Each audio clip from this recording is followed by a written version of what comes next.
Bismillahirrahmanirrahim. Assalamualaikum warahmatullahi wabarakatuh. Perkenalkan, nama saya Agung Kurniawan, calon guru penggerak angkatan ke-9. Hari ini saya akan melakukan wawancara dengan Bapak Wahludi selaku Kepala Sekolah SD Negeri 04 Mereng.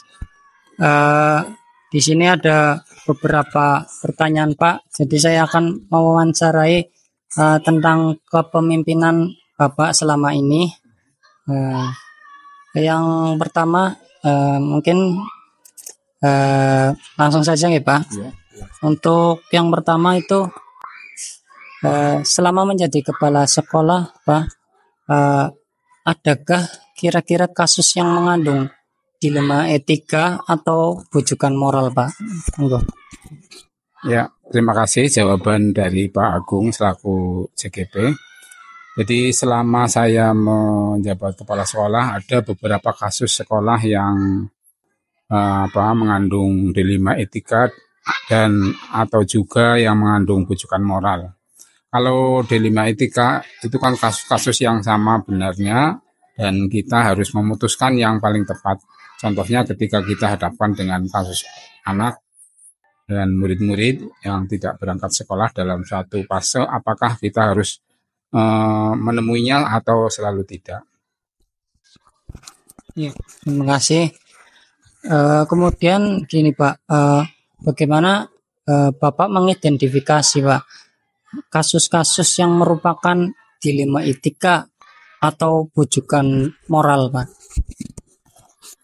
Jadi saya mengidentifikasi dari pilihan-pilihan keputusan yang sama, memiliki nilai kebijakan atau kebajikan yang sama, benar, namun kita tetap harus memutuskan yang paling tepat. Sedangkan bujukan moral terlihat dari pilihan antara benar atau salah, namun kesalahan tersebut adalah suatu yang sering dilakukan kelompok besar ataupun menjadi hal-hal yang umum. Kemudian gini, Pak, selama ini bagaimana Bapak menjalankan pengambilan keputusan di sekolah, terutama untuk kasus-kasus di mana ada dua kepentingan yang sama-sama benar, Pak, dan sama-sama mengandung nilai kebajikan? Ya. Jadi selama ini saya jalankan jika ada dua keputusan yang sama benar, maka yang saya pilih adalah untuk kepentingan yang mayoritas atau sesuai dengan aturan, bagaimana agar hasil akhirnya dengan baik. Baik, pertanyaan berikutnya itu langkah-langkah atau prosedur seperti apa yang biasa Bapak lakukan selama ini, Pak? Jadi langkah-langkah yang saya lakukan atau prosedur yang saya lakukan adalah pengambilan keputusan. Yang pertama, mencari kebenaran dari informasi tersebut. Kedua, melihat permasalahan yang dari segi aturan, regulasi atau intuisi. Kemudian yang ketiga, publikasi maupun pengalaman yang sebelum-sebelumnya. Ya, baik, Pak. Kemudian kira-kira hal-hal apa saja yang selama ini dianggap efektif dalam pengambilan keputusan pada kasus-kasus dilema etika, Pak? Ya, baik. Hal yang paling efektif menurut saya adalah mengambil keputusan dengan melibatkan banyak unsur, yaitu melalui musyawarah dan putusan yang mana lebih utama daripada kesepakatan. Ya. Kemudian pertanyaan berikutnya, Pak,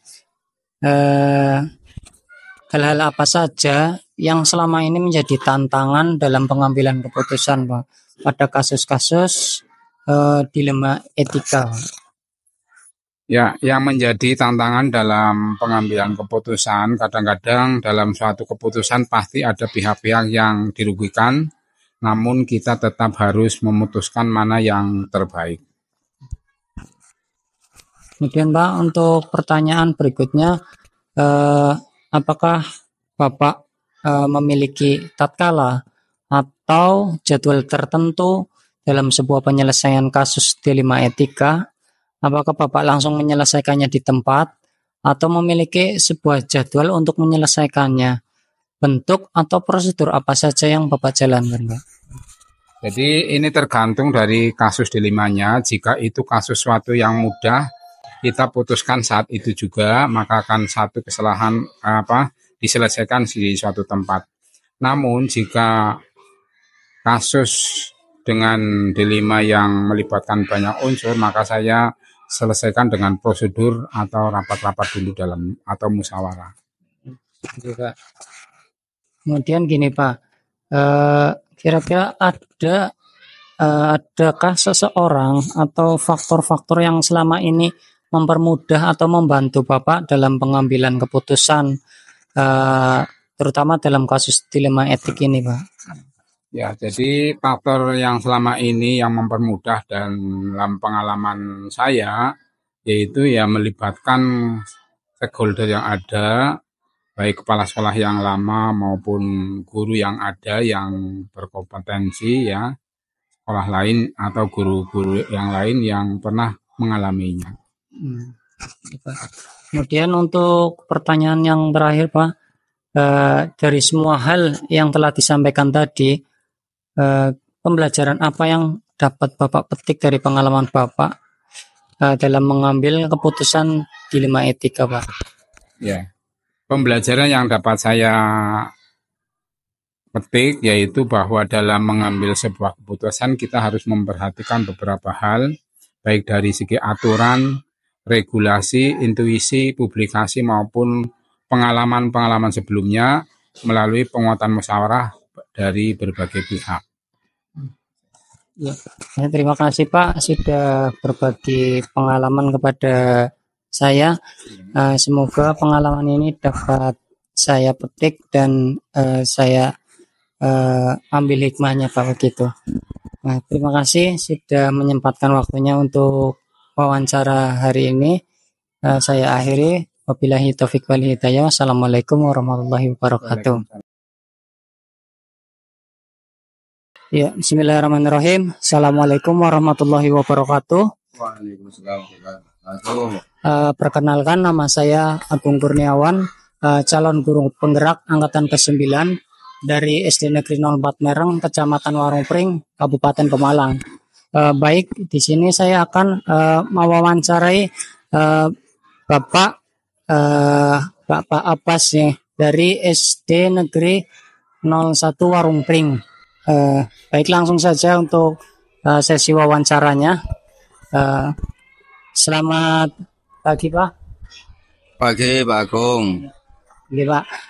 Begini Pak, saya ingin mewawancarai tentang kepemimpinan dalam menerapkan suatu keputusan Pak.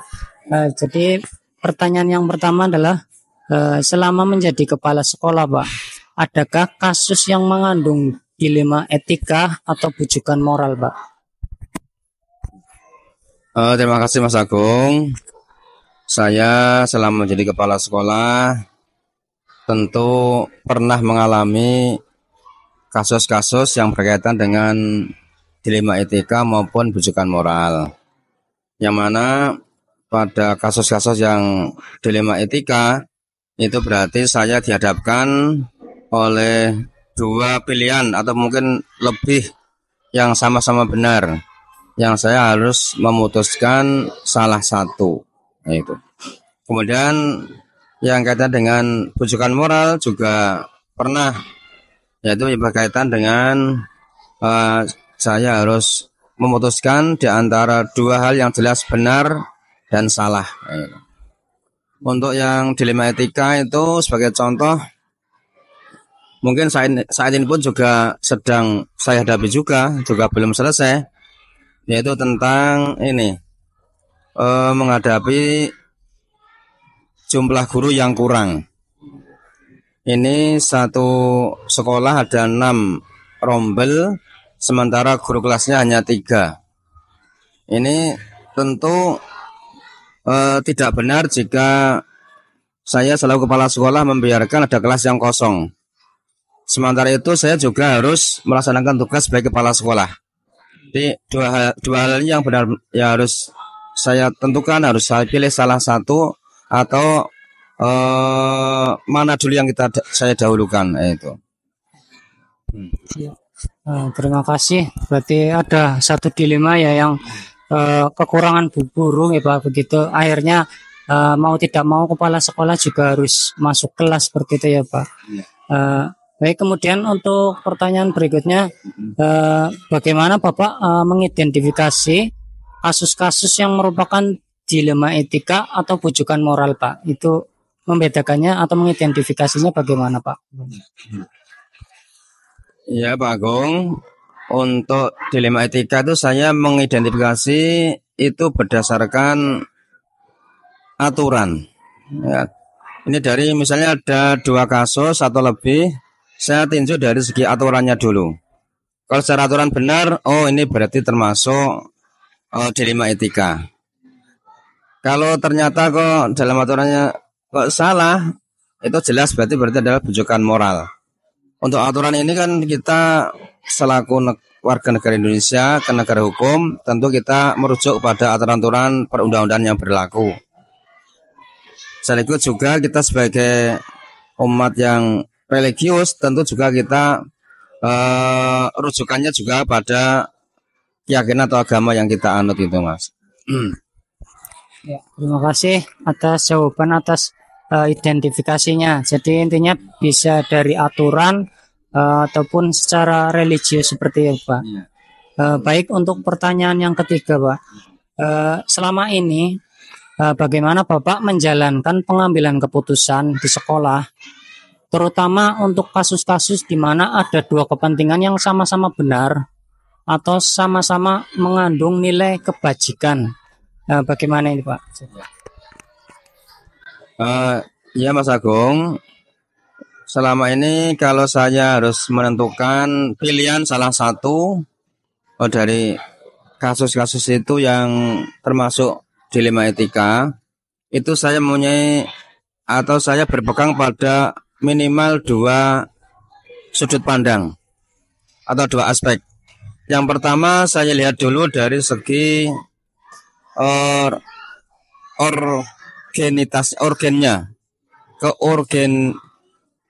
keorganannya itu. Artinya kalau pertama itu kita lihat dari kasus itu sifatnya segera atau mungkin bisa ditunda. Itu tinjauan secara yang pertama itu. Yang kedua dari segi kemanfaatannya. Kasus itu saya lihat nanti kemanfaatannya bagaimana. Dari 2 kasus ini mana yang lebih besar manfaatnya? Nah itu yang saya dahulukan. Jadi dengan 2 tinjauan itu akhirnya saya membuat suatu skala prioritas Mas Agung. Kayak gitu. Ya, terima kasih. Berarti intinya dalam mengambil keputusan kita harus melihat urgensinya ya Pak. Jadi bagaimana itu kasus itu urgen. Yang kedua itu kemanfaatannya untuk lebih banyak, lebih besar seperti itu ya Pak. Baik Pak, untuk pertanyaan yang keempat, langkah-langkah atau prosedur seperti apa yang biasa Bapak lakukan selama ini Pak? Terima kasih Pak Agung. Untuk dalam penanganan kasus dilema etika ataupun mungkin juga bujukan moral, ini prosedur atau langkah-langkah yang saya alami, saya tempuh adalah menggunakan mekanisme begini. Tentu saya akan memulai dengan mengumpulkan data atau fakta. Data-fakta yang menunjang, yang mendukung terjadinya kasus yang terjadi. Kemudian itu saya juga mengumpulkan informasi dari pihak-pihak yang terkait dengan kasus itu. Saya mencoba menggali informasi dari masing-masing personal di sekolah ini khususnya yang saya anggap berkaitan dengan kasus yang terjadi. Kemudian yang ketiga, ini kita bawa ke tingkat rapat sekolah. Yang mana di dalam rapat sekolah itu saya memberi kesempatan kepada semua peserta rapat atau semua warga sekolah atau semua personal di sekolah untuk masing-masing dengan terbuka menyampaikan pendapatnya, kemudian kita akomodir, kemudian kami simpulkan dan akhirnya kami putuskan bersama-sama. Sehingga dengan begitu, maksud saya masing-masing personal, masing-masing peserta rapat itu merasa ikut memutuskan, otomatis juga harus bertanggung jawab dalam pelaksanaannya itu Mas. Ya, terima kasih. Berarti kesimpulannya untuk langkah-langkah yang pertama adalah mencari fakta-fakta dulu ya Pak. Kemudian juga mencari informasi dari pihak-pihak yang terkait. Kemudian yang ketiga juga melakukan rapat atau musyawarah dengan guru-guru yang lain dan memutuskan yang tepat seperti itu ya Pak. Ya, terima kasih. Untuk pertanyaan yang kelima Pak, hal-hal apa saja yang selama ini dianggap efektif dalam mengambil keputusan pada kasus-kasus dilema etika Pak, yang dianggap efektif seperti itu? Ya, yang saya anggap efektif selama ini ya tadi mekanisme dengan rapat sekolah. Karena di mana rapat itu adalah sesuatu yang merupakan momen saat yang penting untuk kita berembuk dalam rangka memutuskan suatu masalah. Jadi itu pun juga kita termasuk juga merujuk kepada dasar negara kita, yaitu Pancasila, yang mana pada sila keempat itu kan intinya kita untuk bermusyawarah. Dengan bermusyawarah, kemudian kita memberikan kesempatan, hak yang sama untuk berpendapat, juga saling menghargai, dengan terbuka juga, dan kita akhirnya juga menyepakati bersama. Dengan menyepakati bersama, itu berarti kan tadi saya bilang, kan ikut merasa memutuskan, ikut merasa bertanggung jawab, sehingga dalam pelaksanaannya juga mereka tentu juga akan sama-sama bisa melaksanakan hasil keputusan musyawarah itu. Ini yang memang yang saya jalankan, yang saya lihat memang efektif selama ini. Terima kasih. Berarti intinya dengan musyawarah atau rapat sekolah seperti itu nih Pak. Berikutnya pertanyaan yang ke-6 Pak. Hal-hal apa saja yang selama ini menjadi tantangan dalam pengambilan keputusan pada kasus-kasus dilema etika Pak? Tantangannya apa saja kira-kira Pak? Ya, semua kegiatan, semua kebijakan tentu ada tantangannya. Itu tantangan yang saya alami itu tadi, karena masing-masing personal itu kan berlatar pendidikan beda-beda, kemudian juga sifatnya juga beda-beda. Ada yang mungkin pendiam, juga ada juga yang aktif, dan bahkan juga mungkin lebih aktif lagi, gitu. Nah, ini tantangannya. Untuk itu kan saya dalam mencari solusi atau dalam menjawab tantangan ini, tentu ketika dalam rapat itu ya saya beri kesempatan satu persatu agar masing-masing peserta itu mau mengungkapkan dengan bahasa mereka. Ya, dengan bahasa mereka. Yang penting mereka bisa mengeluarkan pendapatnya itu. Kemudian juga sekaligus untuk bagi mereka yang aktif atau yang mungkin bisa dikatakan bisa-bisa mendominasi kayak itu, saya tentu akan membatasi. Membatasi sehingga pembicaraan tidak hanya dikuasai oleh satu atau beberapa orang. Itu tantangannya. Kemudian juga dalam pelaksanaannya, yang namanya manusia kadang-kadang juga lupa dan salah. Itu. Jadi mungkin juga ketika sudah diputuskan dalam rapat, mungkin juga ada juga yang lupa sehingga bisa melanggar kesepakatan yang telah dibuat. Tapi karena tadi kita putuskan bersama, sehingga teman yang lain akan mengingatkan, loh ini keputusan kita bersama loh, ya gitu. Jadi mari kita jaga, kita jalankan bersama, itu Mas. Terima kasih. Berarti untuk tantangannya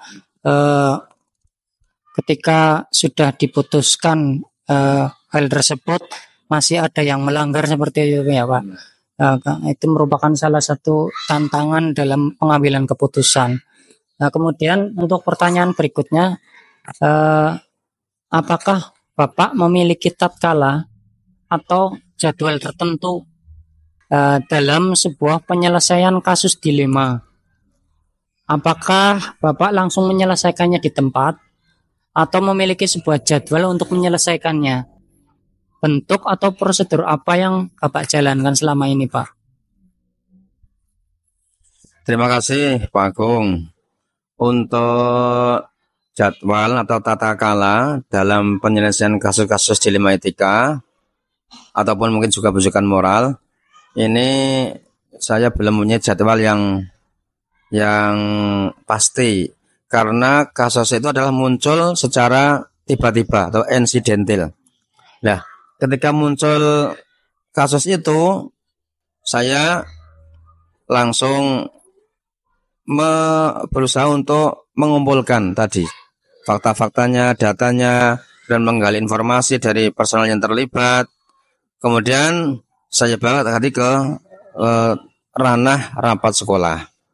Itu yang kasus-kasus yang sifatnya insidental. Itu.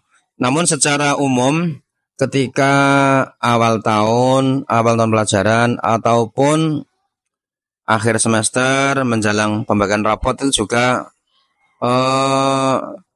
kadang-kadang juga saya sampaikan hal-hal yang berkaitan dengan khususnya dengan dilema etika itu secara umum. Tapi kalau per kasus itu ya karena sifatnya insidental maka ya belum mempunyai jadwal yang tetap ya teman.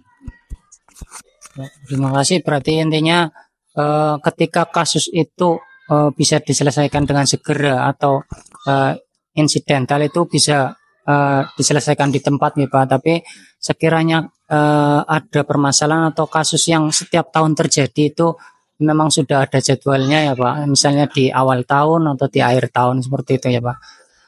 Baik, untuk pertanyaan yang ke-8 Pak, adakah seseorang atau faktor-faktor yang selama ini mempermudah atau membantu Bapak dalam pengambilan keputusan dalam kasus-kasus dilema etik, Pak? Terima kasih.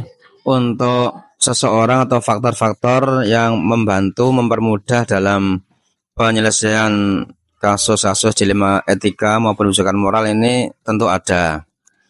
Ini faktor juga bisa saya bagi menjadi faktor fisik dan non-fisik. Artinya yang fisik itu ya sifatnya yang kelihatan. Faktor fisik pun juga bisa saya kategorikan ada dua macam yaitu faktor manusia atau person dan yang satunya faktor sarpras, sarana prasarana. Itu. Kemudian yang non-fisik ini tadi kita kembalikan ke tadi masalah kita adalah selaku hamba Allah, selaku umat yang beragama. Ini tentu kita dasarkan pada tingkat keimanan kita, tingkat kepasrahan kita. Itulah. Jadi kalau kita sudah memberdayakan faktor fisik, non fisik, kemudian itu juga kita iringi dengan doa, kemudian juga setelahnya kita serahkan kepada Allah, yaitu sebenarnya tawakal itu. Dan untuk faktor manusia itu memang alhamdulillah dengan kekompakan, kerjasama yang baik itu yang mendukung untuk penyelesaian kasus-kasus yang selama ini terjadi. Ya, terima kasih Pak. Berarti intinya adalah ada faktor-faktor fisik dan non fisik seperti itu ya Pak untuk mempermudah dalam membantu Bapak menyelesaikan kasus. Kemudian pertanyaan yang terakhir Pak, Iya. dari semua hal yang telah disampaikan, pembelajaran apa yang dapat Bapak petik dari pengalaman Bapak mengambil keputusan dilema etika Pak? Terima kasih Mas Agung untuk pertanyaan yang terakhir. Ini pelajaran apa ya yang bisa kita ambil gitu ya? Ya. Itu yang jelas yang pertama, ketika saya menghadapi kasus-kasus dilema etika ataupun bujukan moral, tentu yang pertama adalah harus saya hadapi dengan pertama tenang dulu. Dengan tenang, kemudian dengan kehadiran yang penuh, dengan fullness, kemudian juga dengan pikiran yang jernih, tidak gegabah, kemudian juga tidak emosional. Itu. Sehingga dengan menghadapi seperti itu, saya bisa mudah dalam hal menentukan tadi skala prioritas mana yang harus saya dahulukan dan mana yang harus kita nomor duakan atau berikutnya gitu. Ya, terima kasih Pak. Berarti intinya dalam pengambilan keputusan kita harus tenang, berpikir jernih, supaya tidak salah dalam mengambil keputusan seperti itu ya Pak. Terima kasih Pak atas wawancaranya. Semoga ini menjadi ilmu bagi saya untuk saya serap dan saya maknai tentunya. Ya, terima kasih Pak sudah mau bersedia meluangkan waktunya untuk mewawancara pada kegiatan ini. Terima kasih sebelumnya. Wabillahi taufiq wal hidayah. Wassalamualaikum warahmatullahi wabarakatuh. Waalaikumsalam warahmatullahi wabarakatuh.